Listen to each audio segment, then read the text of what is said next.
There will be the opportunity, it's a small enough group, guys, there will be an opportunity for you either to put questions into the chat or at the end of the presentation when Dara talks about short-term opportunities under KA 122, we will take questions. And as I said, everything will be sent out to you at the end of it. So we can just start off, guys, if you have your phone there, just to do a bit of Menti, just 1 or 2 questions, just to kind of see where we are in relation to Erasmus Plus. So if you could just put in the Menti code, Menti into your phone, and if you can put into the code, or put in the code 53546204.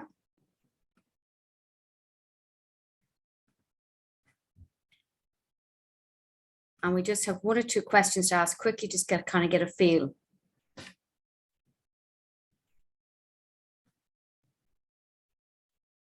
So just the first question, if you're ready to go, I'll give you another minute or 2. There's 2 questions there. The first one is, can we go back to the first one? Sorry, Tara.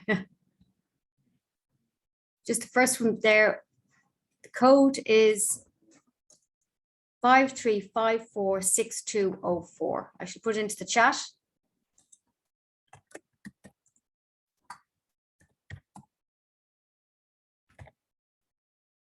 The first question, sir.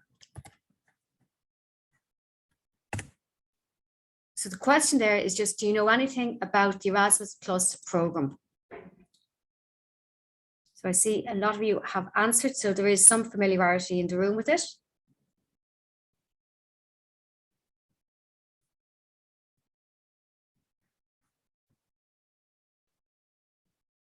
That's great. And then just the second question is just how much experience do you have with Erasmus Plus? Okay.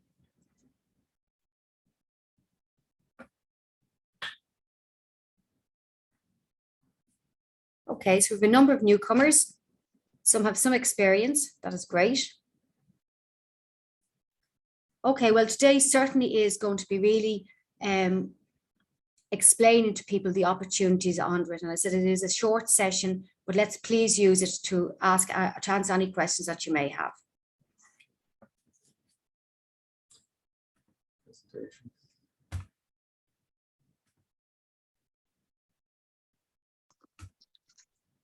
So Dara now is going to give you the presentation on Erasmus Plus.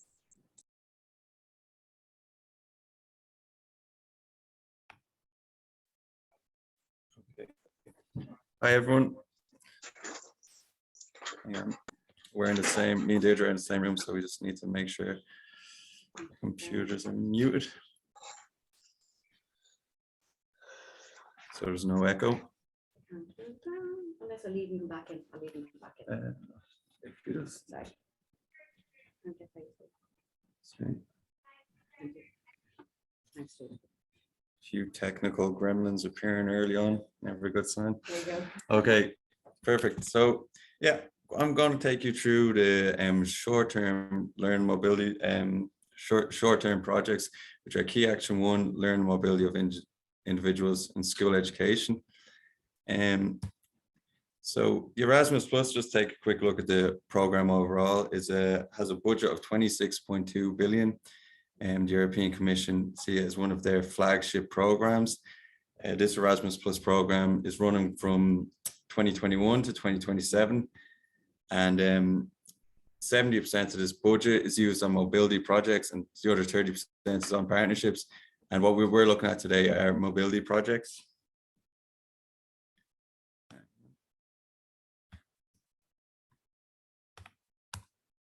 So what is Erasmus Plus? Erasmus Plus is the European Union program for education, training, youth and sport.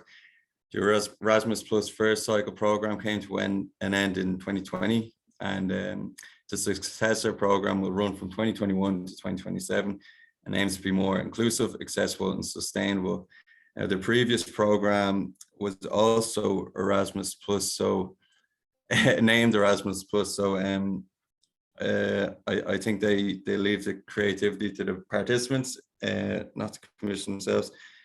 The Erasmus Plus is for higher education, adult education, vocational education, youth, schools and sport. And here at Lurgus, we look after adult education, the vet sector, youth, schools, and from September this year, we'll also be looking after sport.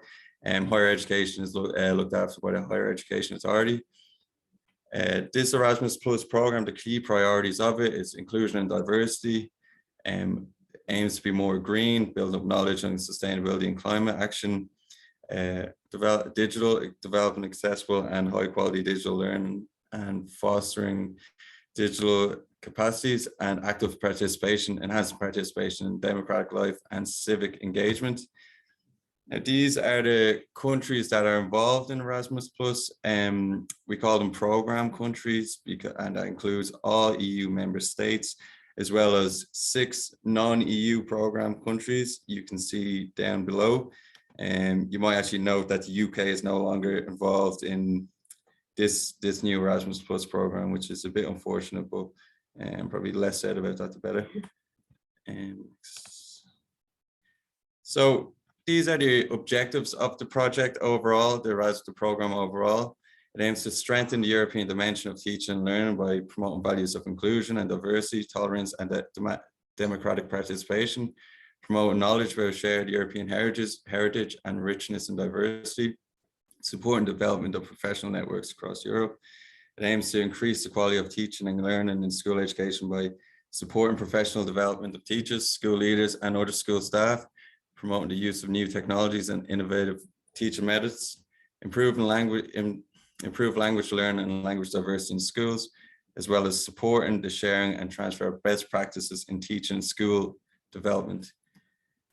Final objective there is contributing to the creation of the European education area by building capacity of schools to engage in cross-border exchanges and cooperation and carry out high-quality mobility projects, making learning mobility a realistic possibility for any pupil in school education, fostering recognition of learning outcomes of pupils and staff in mobility periods abroad.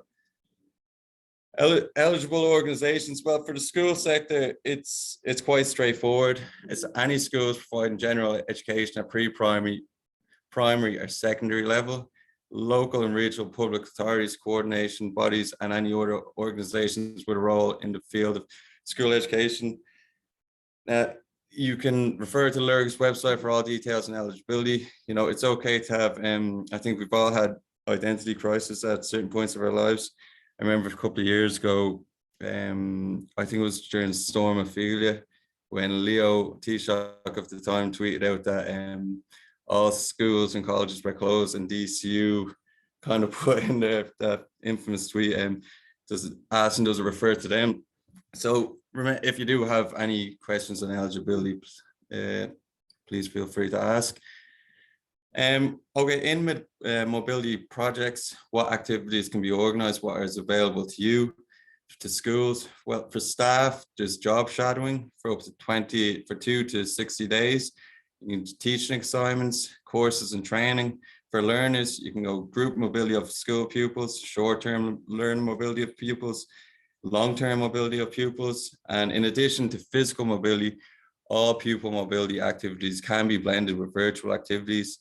This is kind of a product of the pandemic, because this program, the new Erasmus Plus program, also kicked off in 2021, which was in the middle of the pandemic. So a lot of physical mobilities were forced to move online. The minimum and maximum durations specified above apply to the physical mobility component, and e-twinning is a great resource and platform for these virtual mobilities, and we'll talk a bit more about e-twinning later on.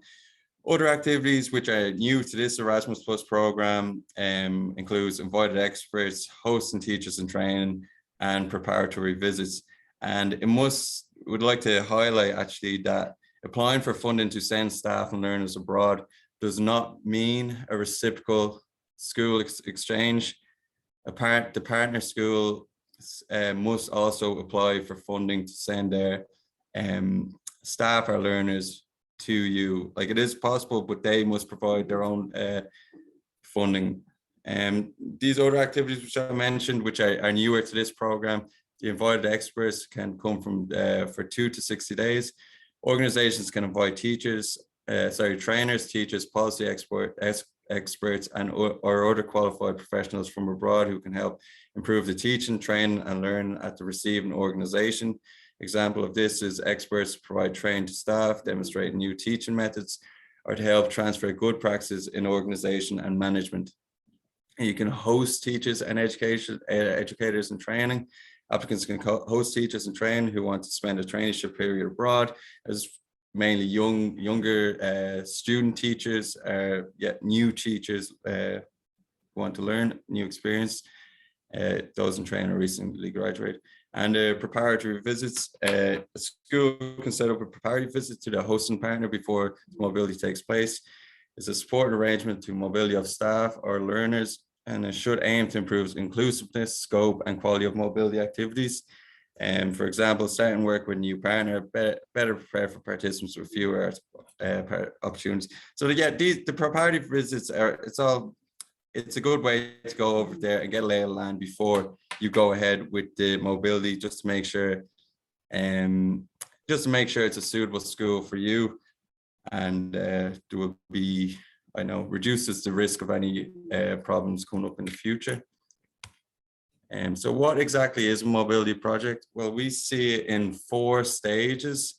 Just the planning, including the defining of the learning outcomes, activity formats, and development of a work program, schedule of activities.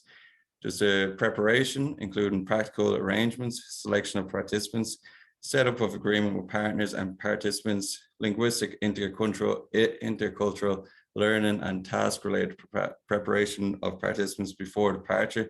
The preparatory visits was following here. Implementation of the mobility of activities and the follow-up, including the evaluation of activities, as well as dissemination and use of the project's outcomes. Now, it's short-term project of mobility of learners and staff. So short-term projects range from 6 to 18 months. The maximum number of mobilities per application is 30. The preparatory visits and participation of accompanied persons will not count towards this limit.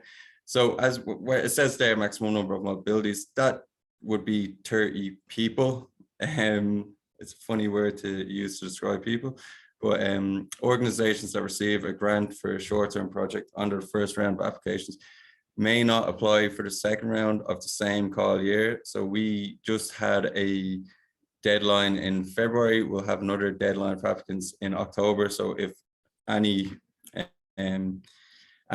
proposals that receive funding under that first deadline will not be able to apply under the second one. And within a period of any 5 consecutive call years, organizations may receive a maximum of 3 grants for short-term projects. Accredited organizations are not eligible to apply for short-term projects. However, applicants who have a short-term project can in future apply for accreditation, and we'll talk a bit more about accreditation later on. So some things to know. Application for school education is K122. Only the sending organization needs to be identified at the time of applying for a grant. That is true, but having your partner organization or who you're sending, your partner organization will definitely strengthen the application. So it is good to have it ready for the application, but it's not the end of the world if you don't. Individual participants do not have to be named at the time of applying. Structured courses or training events do not have to be named specifically in the application. Only the theme of the course and the country where you expect the course to take place. But again, it does definitely strengthen the application if you have this included. An OID is needed to apply for more information. Yeah, OID is just an organization ID number, which all schools have, and you just need to access yours. You can get it through this link here, and after this session I will forward on these slides so you can have access to any links that are included. The next application deadline is the 4th of October at 11 a.m. and this is for projects that will start between January 1st and the 31st of June of 2023. Now, just before we move on to the case studies, we'd like to give you an opportunity to ask any questions if there are any. Feel free to unmute and shout out. Any questions at all? No, doesn't seem to be. That's fine. We'll carry on. And if you do have any questions, just throw them into the chat. It's good to keep Dee on her toes while I'm speaking. Thank you. Okay, so this is just a couple of case studies of proposals from previous deadlines, and it'll give you a good idea of, I don't know, framing. And so this project had a duration of 11 months. They were funded for 16,225. It was a staff mobility, and there was an invited guest brought to the school. This is from a primary school. The theme was illuminating the calm within, a special school's journey. A quick summary: the school caters for students with moderate, severe, and profound learning disabilities, and is classified as a primary school with 63 students ranging in the age of 4 to 18. There's a staff of 43. The school carried out an evaluation where well-being was identified as an area of focus. Students can display challenges and behaviors in which they are trying to regulate. A number of staff will, so the mobility was, a number of staff will attend a yoga and mindfulness training.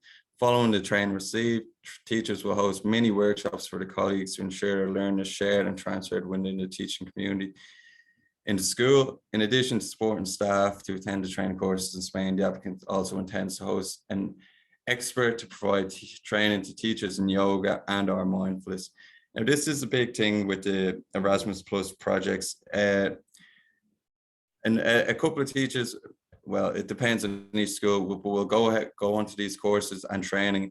And it's such an important element that teachers then come back from these training and courses and share what they've learned with the other teachers in their school who did not go on the course. So you can go on a course for a week, 2 weeks, but note that all the short-term projects have to be a minimum of 6 months. So that's a big aspect in sharing what you've learned and integrating that into the school's teaching and day-to-day learning for students. Now, and next project we'll look at is from a post-primary. Now, this ran for the maximum duration of 18 months, had a budget of 36,200.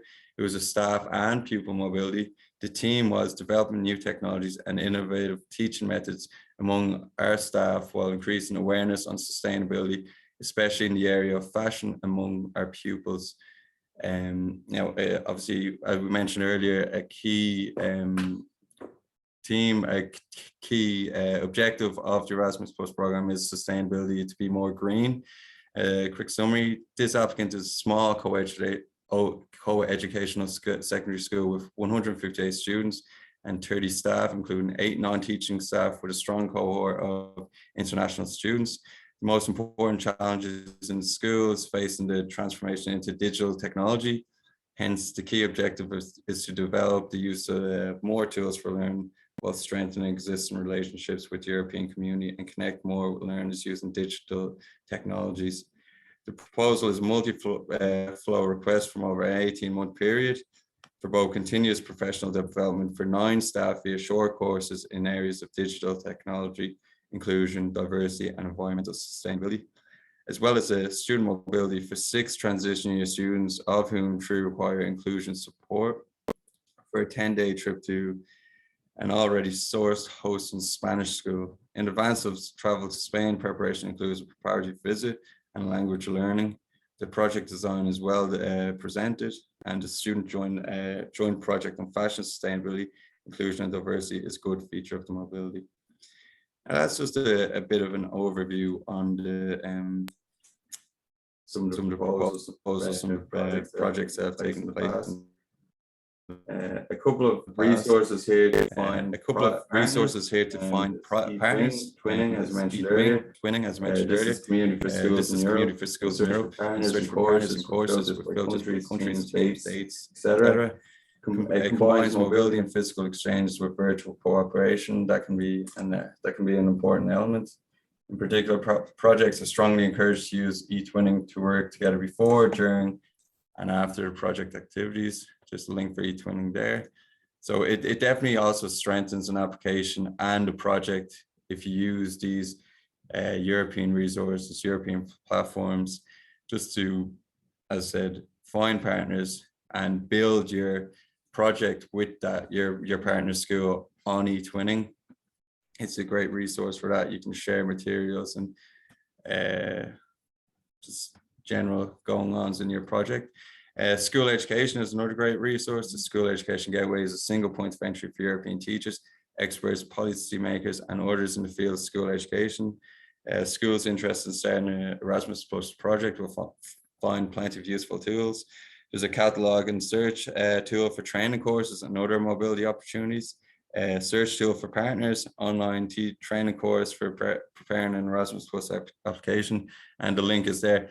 I will just highlight that they are planning to merge these two platforms together in future. I suppose that will just make it easier for anyone using it, and it hasn't happened yet, but it is anticipated happening in the next few months. But worried a bit more about that when it does happen. I will now just pass on to Dee, and she will take you through accreditation and exactly what accreditation is all about. So just a few questions that I'm going to answer first of all. So first of all, just go back to partner finding, Mary. Yes, we highly promote in Ireland for partners to use eTwinning and the School Education Gateway. There is filter options there in both those platforms to narrow down the country you want to go to, the language you want, and the type of project, the information on your school. We don't in Ireland provide a partner finding service. We just do not have the resources, to be perfectly honest with you. So there was another question there. Yes, you can filter both down on both those platforms exactly what you're looking for. So we do encourage you to use the School Education Gateway to look for suitable training courses. And again, you can look at what's happened in the past. The other thing is on eTwinning, you can put out a call on eTwinning to a message saying to the community in Europe, you're looking for a certain training course. Does anyone know good training courses on ICT, on wellbeing, whatever? There was another question there about 6 months. Yes, the 6 months duration, minimum duration, includes your preparation. So you'd start off preparation, let's say 1st of June. Let's say your project was starting on the 1st of June. You would then move on and you would do your mobility opportunity. So you'd do the mobility, you'd come back, and as Dara said there, you'd share the learning with the teachers in the school, and then you do an evaluation and a follow-up and sharing thing. So it can be a minimum of 6 months to a maximum of 8 months and anything in between.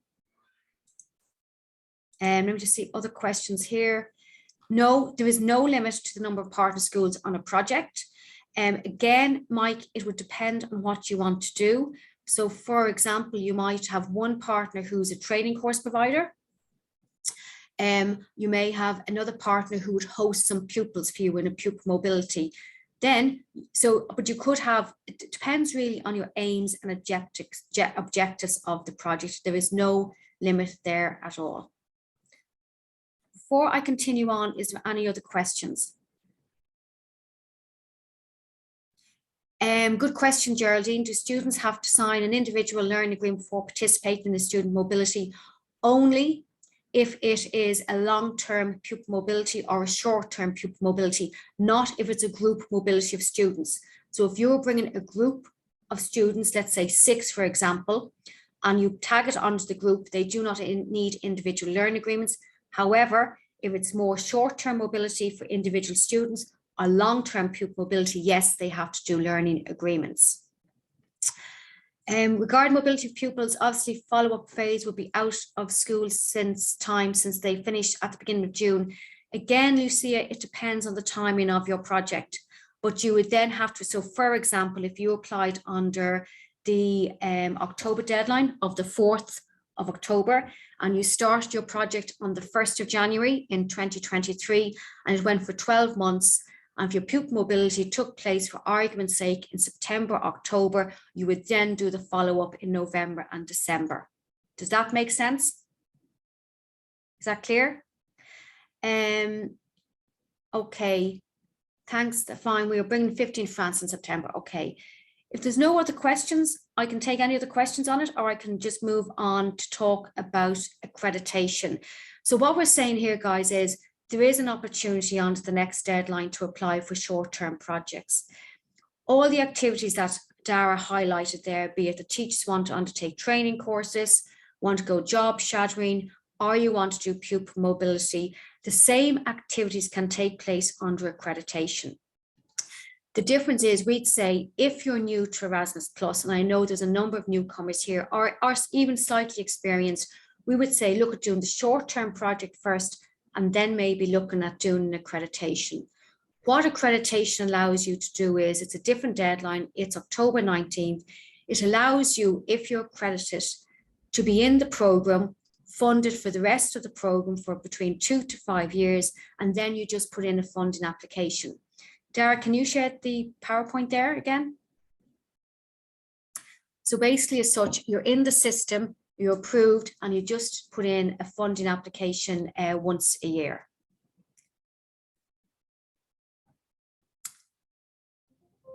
So, and again, we will be sending out information on this. So basically what accreditation is, it is still under Key Action 1.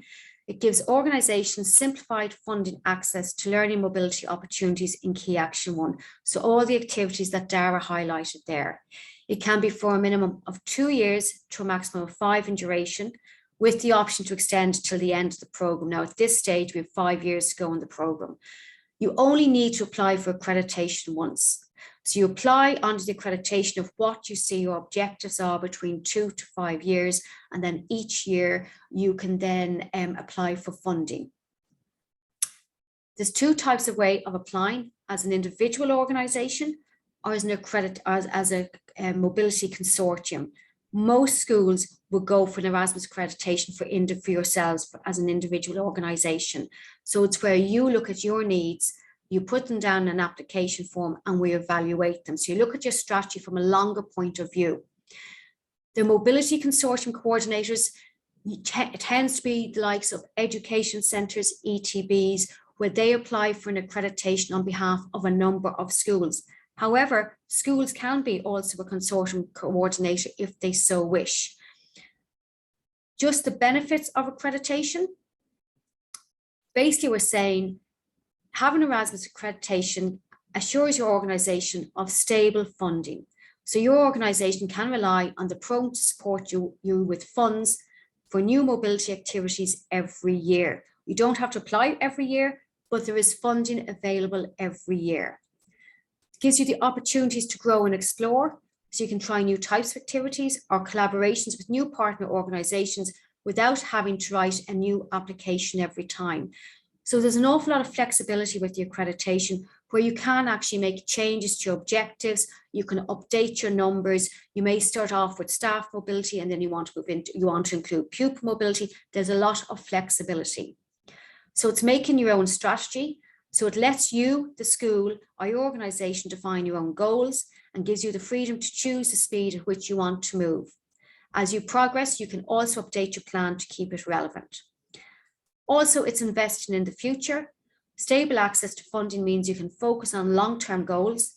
Mobility activities can be used to gradually raise the quality of teaching and learning in your organisation to new levels. So there's an awful lot of benefits of that. How do you receive funding? Basically, you have what we call Key Action 1 funding fast track. So the KA1 budget every year, a certain amount is put aside for accredited organisations where they can apply from that pot. So basically you apply for accreditation.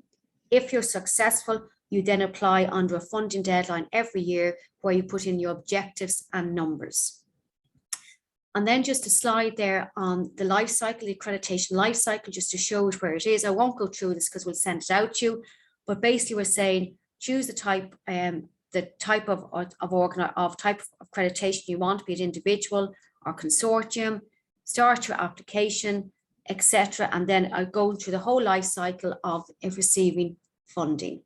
So that is accreditation. I would, however, really strongly encourage you to look at the short-term projects if you're not already accredited. There's a question there: staff covered during staff mobility training, is the funding true? No, there is no substitution costs for staff cover when they undertake a training course or a mobility opportunity. However, There are ways around the budget that we won't get into today, but there's no specific heading for substitution costs, and the Department of Education does not provide cover.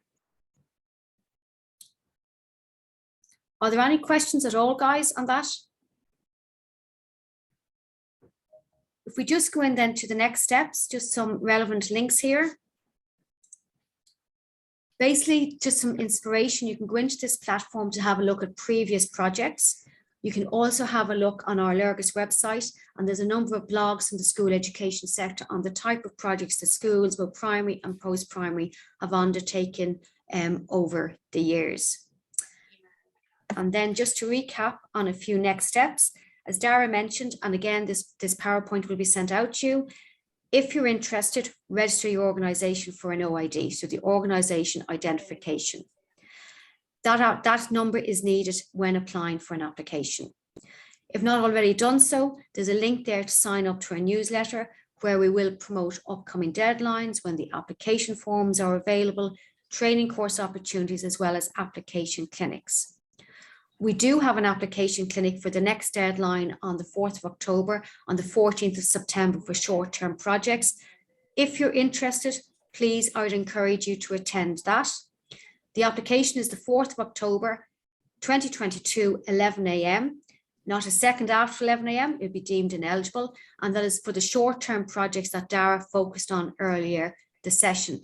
And the online applications should be available end of August, early September. So it's actually, everything is actually done online. So we can just go back to the main group. There is an accreditation and application workshop for accreditation, and we can send that out in an email to you after. So I just need to double check the date. From memory, it's the 21st of September, but let us confirm that in an email out to you. So just another question there about substitution costs. A lot of schools, I'll put it this way, the increase in the number of schools, Dara, if you want to just put down the presentation, that'd be great. The increase in the number of schools undertaking mobilities, for example, in 2019, I'm only giving you this as a stat, increased by 140%. What schools seem to do is staff seem to be able to rally around and support each other when somebody's away. Staff also might go on holiday time, midterm break times. What I'm saying is substitution costs can be seen as an obstacle, but it hasn't been an obstacle to the school sector in Ireland. But it is a question that does come up an awful lot. Would the general objectives of the accreditation remain the same, or can it change within a school? You have the opportunity to change your objectives as you progress through your accreditation, if you so wish to. Obviously, that would be in consultation with ourselves, but there's an opportunity maybe to start with 2 objectives, for example, and then that you may want to move into 3 objectives or 4 objectives as you go through the years. That is it, guys. I'm just wondering, is there any other questions at all? As I said, it's a short session. We want to just kind of, let you know there is a deadline on the 4th of October. There are opportunities. And we are here to support you, be it at an application clinic or a telephone conversation or a Teams meeting. There's a lot of mobility funding left. As Dara showed you earlier, the Commission really has a strong emphasis on mobility opportunities, both for staff and for pupils going forward. If there's no questions, can we actually just invite you back into Menti for to answer a couple more questions there? Great, Dara, thanks. And I'll just remind people of the code, 53546204. When will the accreditation portal open? The application, I take it you're talking about the application there, whoever RB is, sorry, I don't know who the name is, should be up in early September, maybe the end of August. But again, it'll be on our website and we will let people know. So look, as we said, this was a very short session. We kind of want to keep it like a classroom style duration because everyone is busy. We just want to kind of plant the seed that there is opportunities out there. So it's good to know if the session was useful at all, to be honest. And we then just have another question. Just give another second there at this one. Did you find the session useful? Yeah. I know one or two you have Wi-Fi issues, so I would let you know that there is another session next week on the 18th at, I think it's 3 o'clock at 3:30 in the afternoon, Wednesday the 18th. I see there is one now there, and yeah, if you just want to get in touch with us, and if you do have any more queries or questions that weren't answered, just send a quick email and we can. Please do. our No, best to help genuinely, you. please do. Absolutely. We'd like to, and if there's ways we could do this differently. Yeah. And I'll just move on to the second one. Great. So just kind of get an idea if you're thinking about applying under the next deadline.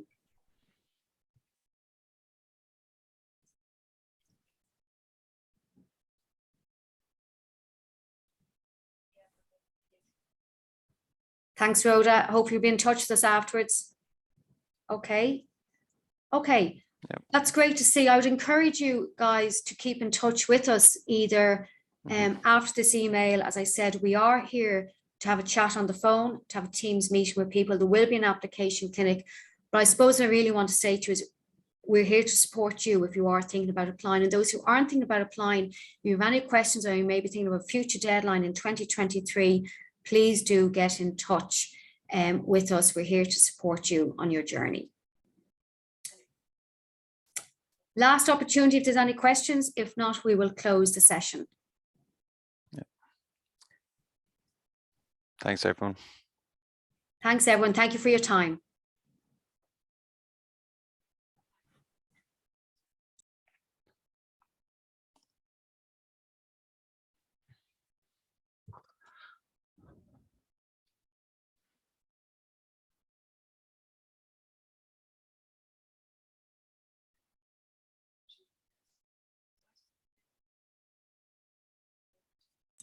S. Walsh, you can contact any of us regarding funding queries about what you actually do get funding for.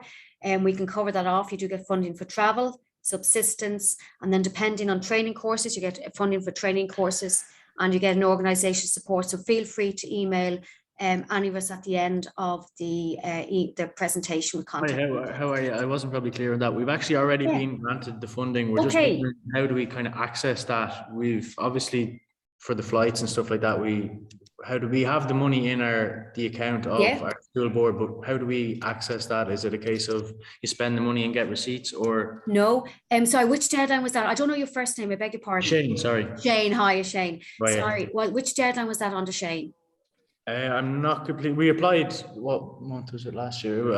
Okay. This time last year, yeah. So we were planning on going in October of this year. Shane, what I suggest you do is you email one of us your project reference number and we can look it up for you. But I can tell you, there would have been an outline of what you got. No, you don't need to hold on to receipts. However, best practice, I would say you do need to hold on to receipts. So you would have got a travel allowance, depending on where you're traveling to, okay? You would have got an individual support per day, again, depending on the country you're going to, that would be seen for food and subsistence. Are you doing training courses, Shane? Yeah, we are, yeah. You would have got a lump sum for training courses, and you would have got another lump sum, what we call organizational support. And that would be to help you implement your project, be it a bit of dissemination, a bit of promotion. But Shane, we can talk you through it. If you send us your project reference number, we can talk you through it or email you back or have a phone call with you, Shane. Yeah, that's super. I'll send an email later on today. And yeah, you can get please do. That'd be great, Shane. Super. Brilliant. Thanks, brilliant. Thanks. Not at all, Shane. Thanks. I see there's a few more there. I'm just wondering if there's any questions. And well, there was one question in the chat, and I can send out the recording of this session to you, no problem. Great, thanks. Lucia, I think you have a question. Yes, I do. Hi, how are you? I kept in touch with Dara. I'd say, yeah, Dara. We have been talking. Yeah. So we have been running a project in school already. It's been an online exchange. So we already have a partner in Spain. And I was asking about the 6 months because my question was about like if it's from January to June, if the kids finish in May, would be possible to get on the follow-up and the end evaluation and all that at the end during the month of June. So that would be within the 6 months period. So we could apply in October for the 6 months short-term projects. Is that possible to do it for next year? Lucia, I'd say to you that's completely up to yourself, but my thing would be, yes, it would be possible. However, what I would say to you is it may be more realistic to do a 9-month project and finish it at the end of September and share some of the learning back into the other classes when you reconvene in September. Does that make sense? So would the students doing that, sharing their own experience with the students from the following year, that would Yes. be like what part? Okay. I think that'd be very good practice personally. So if they came back at the end of May and you maybe had an evaluation with your students, like technically they're really gone. So what I'd be saying to them, then maybe then you want to implement some of the learning from those students to other students the following September. So you could extend your project if you want it for 9 or 10 months, depending. So if you're looking at the end of June, that's 6 months. You could look July, August, September, October, and have a 10-month project. Because I do think it would be important to share that learning with other students, because you might do a future project again. Brilliant. But the minimum has to be 6 months. Okay, but would the June, July, and August, where obviously they are Of course, holiday. yeah, that's absolutely fine. That's absolutely fine. Yeah. Okay. So I would look at doing a Gantt chart of what you want to do in 6 months or 10 months or whatever it is you so wish. I personally think learning back into the classroom with other students would be real positive to your application. Amazing. Okay, that's really helpful. Thank you very much. Yes. Just another question there from, I think it's Megan. Yes, if you intend to apply, you need an OID. However, you do not need an OID for eTwinning or the school education gateway.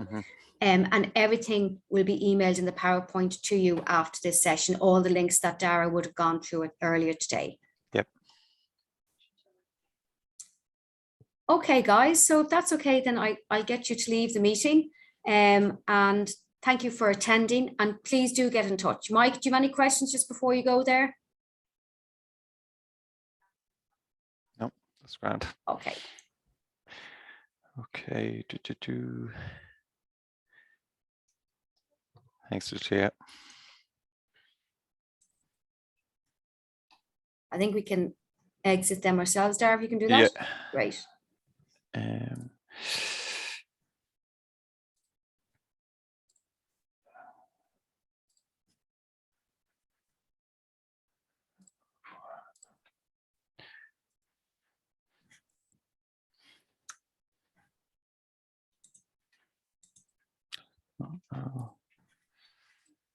Great. Thanks, Dara. Yeah, no, sorry about that. My fucking laptop was gonna die, so I had to run out and then. Don't worry. Oh, Ruth's gone. No, look, dude, it just shows you 40 minutes perfect, right? Yeah.